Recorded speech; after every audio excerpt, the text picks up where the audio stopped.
Good morning. Today I want to talk about the fires of Lahaina and the astrological correlates to that tragedy. Let me see if I can share my screen here and we'll get started. And I just need to make a few adjustments.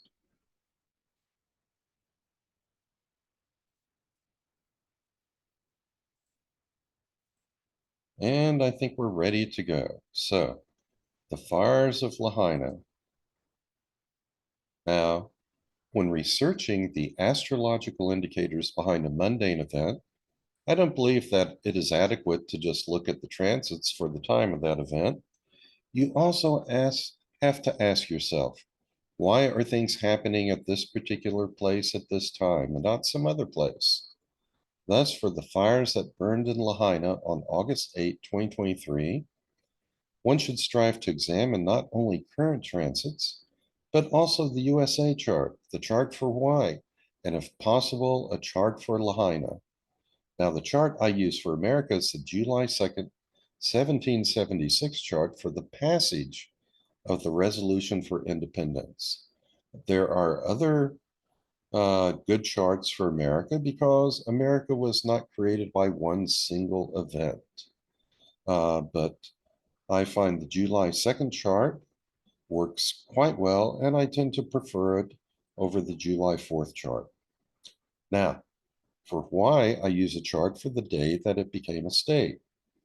Finding a chart for Lahaina, though, is trickier because it has a very long history, and both countries and cities that have been around for a long time can go through several deaths and rebirths. Also, any change in status can count as a new birth. Thus, for Lahaina's most recent date of birth, I use August 31st, 1850. This is when the capital of was officially transferred from Lahaina to Honolulu. Now, it had unofficially moved to Honolulu about 5 years earlier, but this is the date that it became official. So you can imagine up to that point, there might be this idea of, well, maybe it will move from Honolulu back to Lahaina. But on August 31st, 1850, things were written in stone, so to speak. And that is when the status of Lahaina officially changed from being the capital of Hawaii to not being the capital of Hawaii.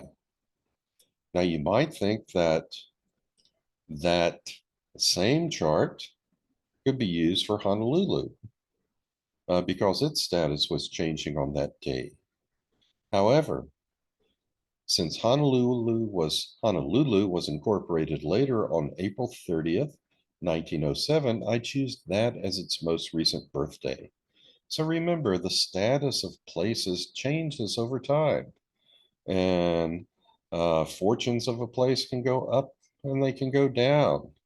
The status of England, for instance, changed in 1066 with the Battle of Hastings, and so it got a new birth date at that time. And likewise, Honolulu got a new birth date when it was incorporated, officially incorporated. And if we look at the chart for Honolulu, uh, the chart that you set up for April 30th, 1907, well, it doesn't show the same sort of tragedy that was happening to Lahaina on August 8, 2023. Okay, now let's move on a bit. Here is a transit chart for August 8, and I set it up for 3:30 p.m. in Lahaina, Hawaii. This is when the wildfires started to move into Lahaina. And you can see some hints here of what might follow. We have Pluto making strong squares to the lunar nodes. The lunar nodes always intensify things. Pluto is typically associated with death and transformation. And then we have a stellium of planets here in Taurus, Jupiter, Uranus, and the Moon. Now, Jupiter is a little out of orb for a conjunction, but it's conjunct Uranus and the Moon by sign.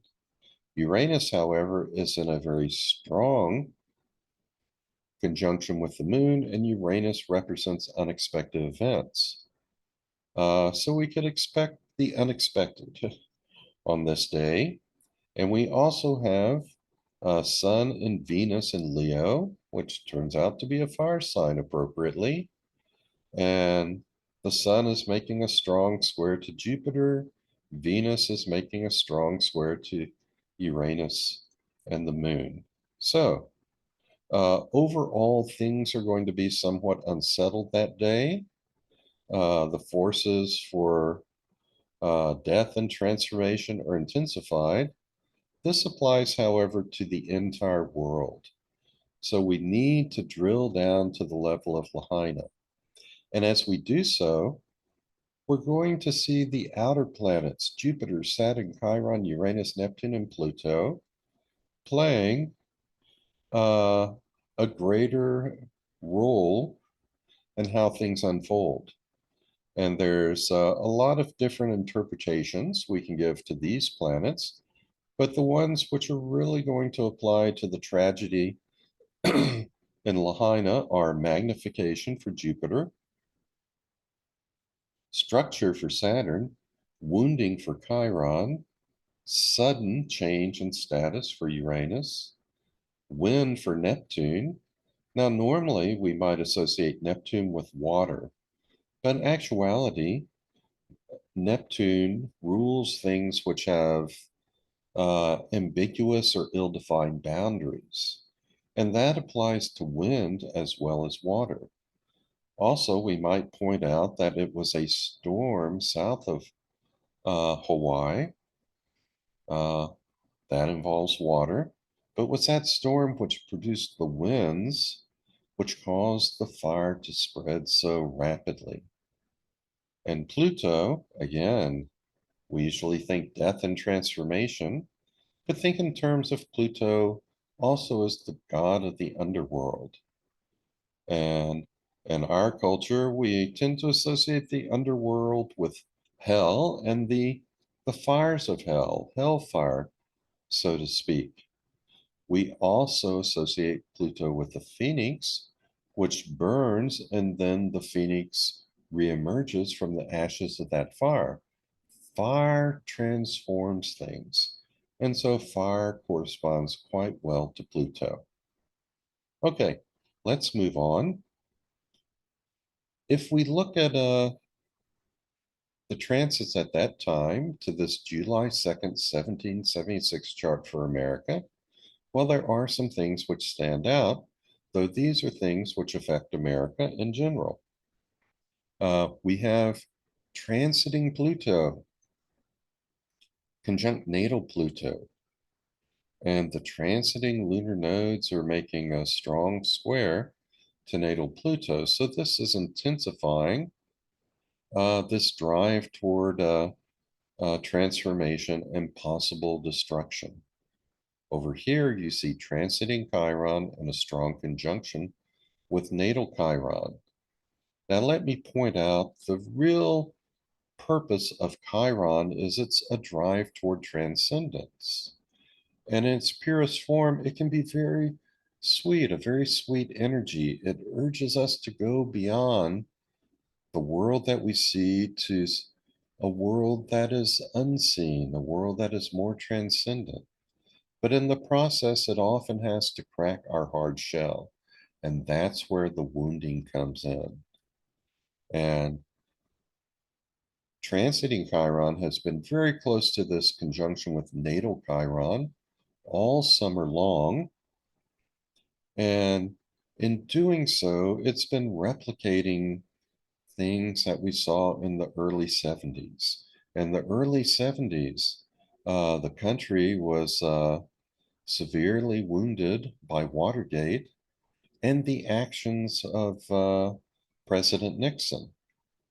And during this period, not only did President Nixon have to resign, but also Vice President Spiro Agnew had to resign due to crimes that he had participated in that were non-related to Watergate. But nonetheless, we had that wounding for the country. But we also had transcendence with the work of the Select Senate Committee to investigate Watergate.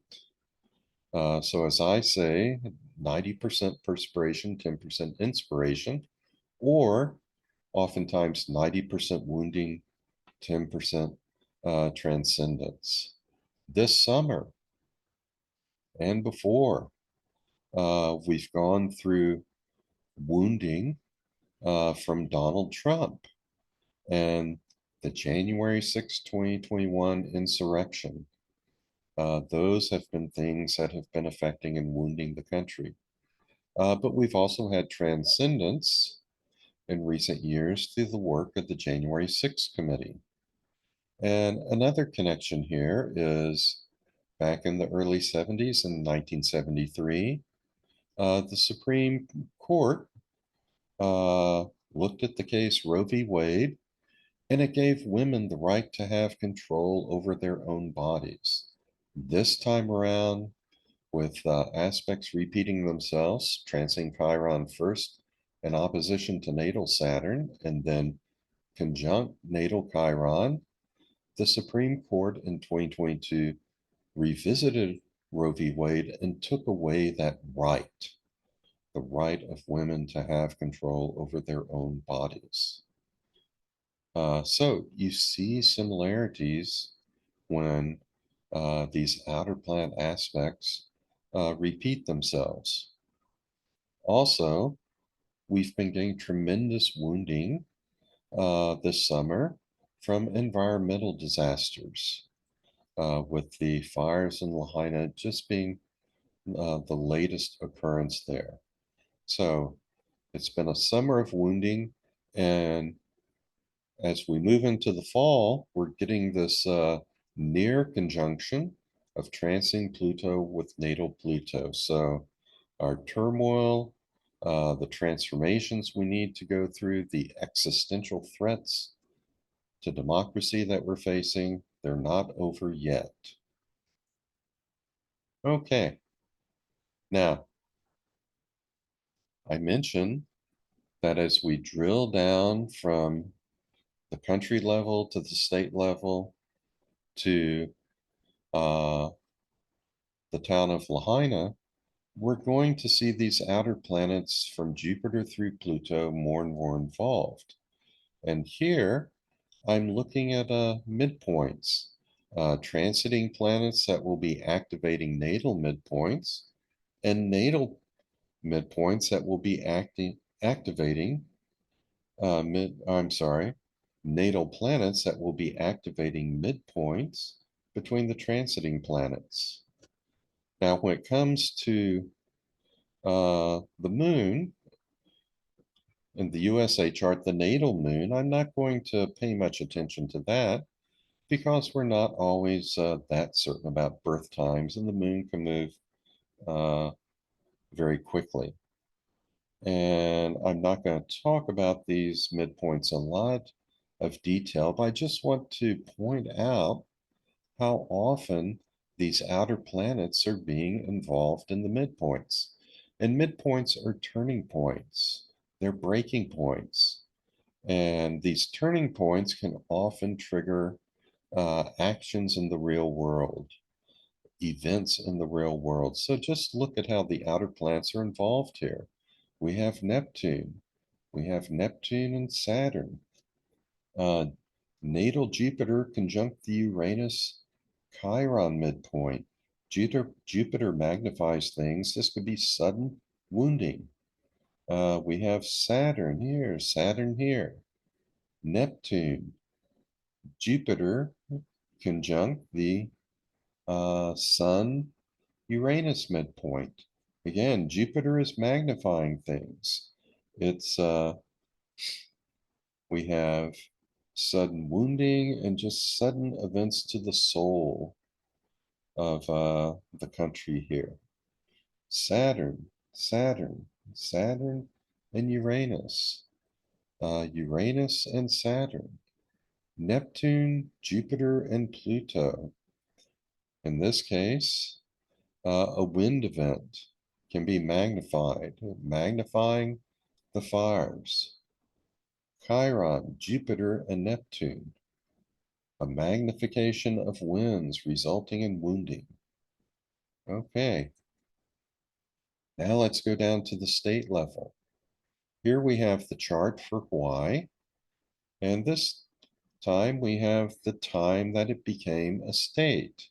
And this is really interesting because the most notable feature in this chart may be this T-square where we have Sun and Pluto conjunct over here. And among other things, Pluto is death, transformation, and fire. And the whole island chain, it's the result of volcanic activity, always being transformed, still undergoing that volcanic transformation. Uh, Chiron can manifest as wounding, but we see a lot of the higher aspect of Chiron in Hawaii. It's in Aquarius, which represents groups of people, humanity. And the higher, more transcendent aspect of Chiron in Hawaii manifests as that aloha spirit, that very sweet energy of connectedness with everyone and everything. And then we have Jupiter in Scorpio. Scorpio is ruled by Pluto, so Scorpio represents very intense energies, but Jupiter expands those. And it's midway between the Sun and Chiron. So it is expanding and intensifying that aloha energy. And Neptune is also in Scorpio. It's not conjunct Jupiter, but by sign, there is a kind of conjunction there since they're both in Scorpio. And this adds a higher spiritual energy, which is intensified by the nature of Scorpio. So there's this wonderful, very intense aloha energy in Hawaii, but it can also at times manifest as wounding and destruction.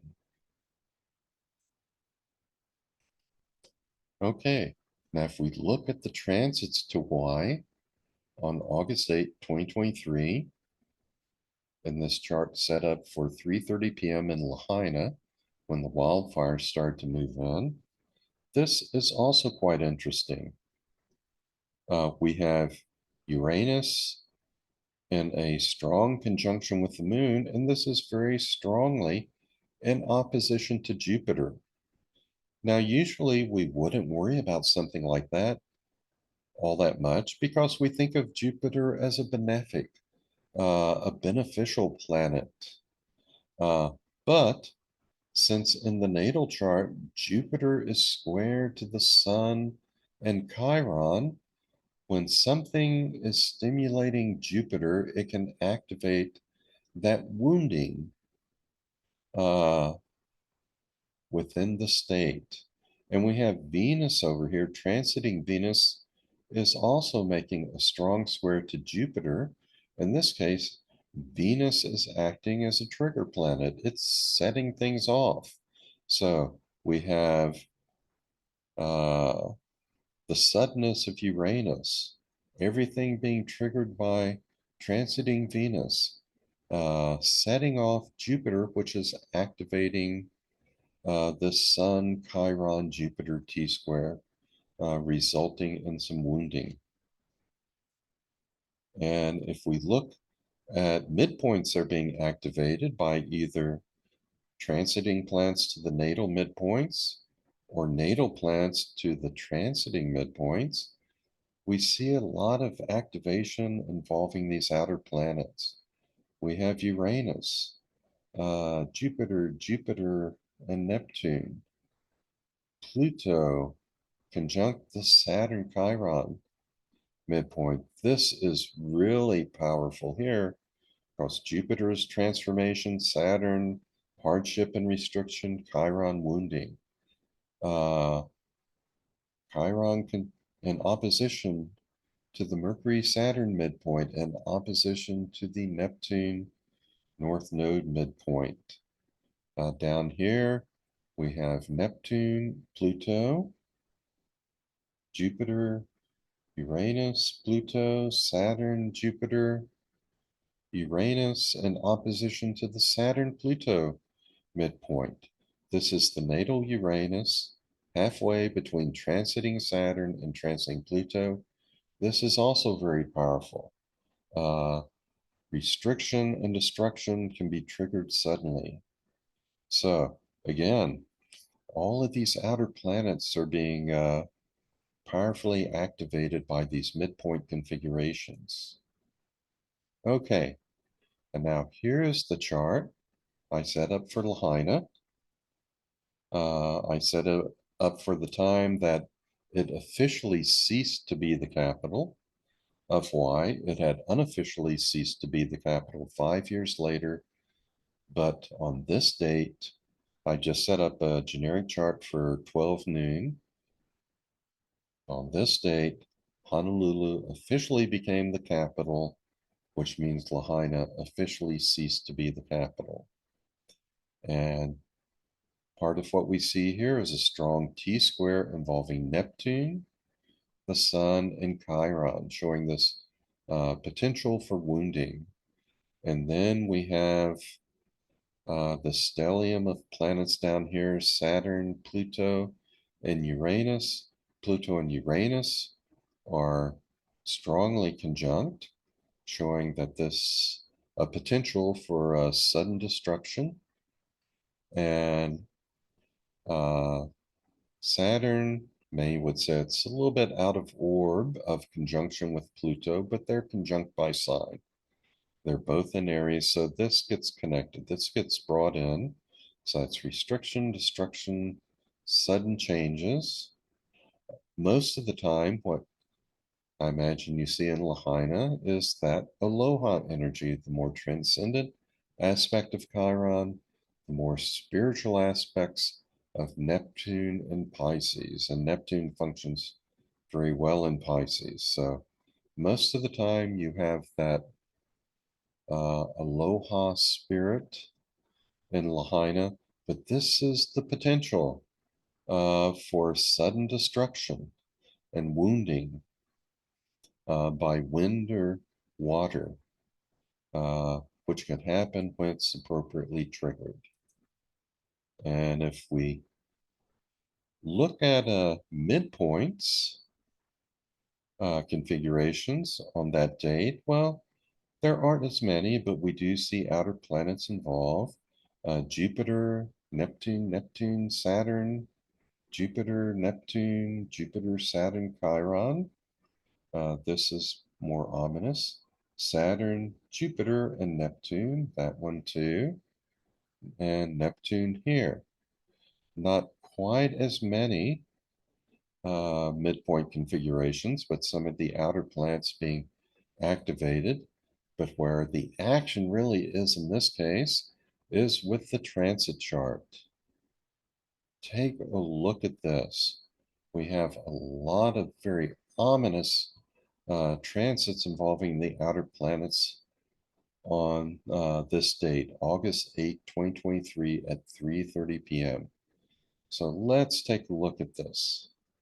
Transiting Saturn, very strongly conjunct natal Neptune and square natal Chiron, opposition to natal Sun, fully activating this Neptune Sun Chiron T square, resulting in hardship and wounding from the fires that these winds help spread.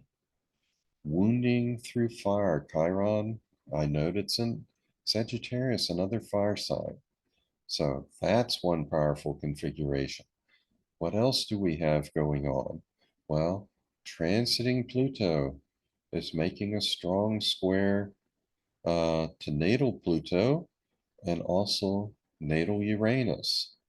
And The transiting lunar nodes are also involved with this configuration, conjunct natal Pluto and natal Uranus, and being squared by transiting Pluto. So, sudden destruction, that is what this can bring about. And let's see, what else do we have? Well, transiting Jupiter at 14 degrees Taurus, making a very strong square to the natal lunar nodes at 14 degrees Aquarius and 14 degrees Leo. This is magnifying and intensifying what's going on. And over here, look at transiting Neptune, 27 degrees Pisces, very, very strong opposition to natal Jupiter. So the winds in this case are magnifying the situation on the ground.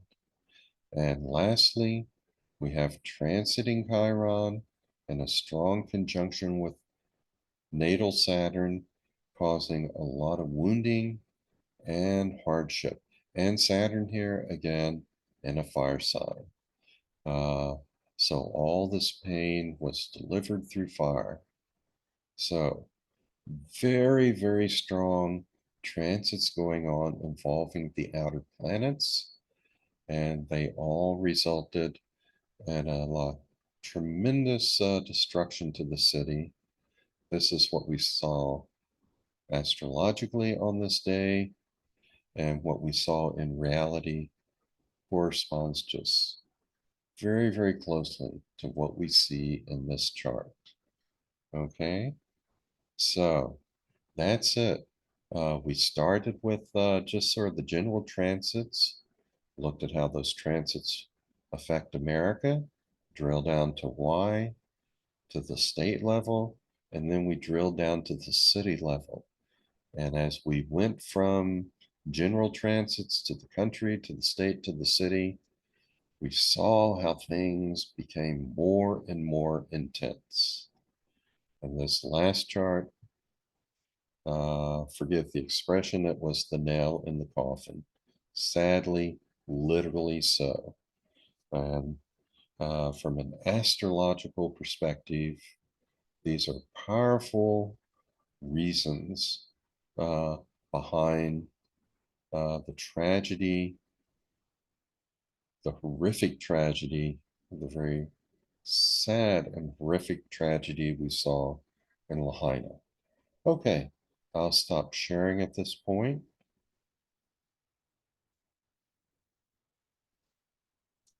My heart goes out to the people of Hawaii and Lahaina. The hearts of many go out there. Our thoughts, our prayers, and our financial resources are with you. We hope the past has been awful, but we hope that the future is much better. So that's the end of this presentation. That's it for today. I say goodbye. I say aloha. And may we all have a better future. So long.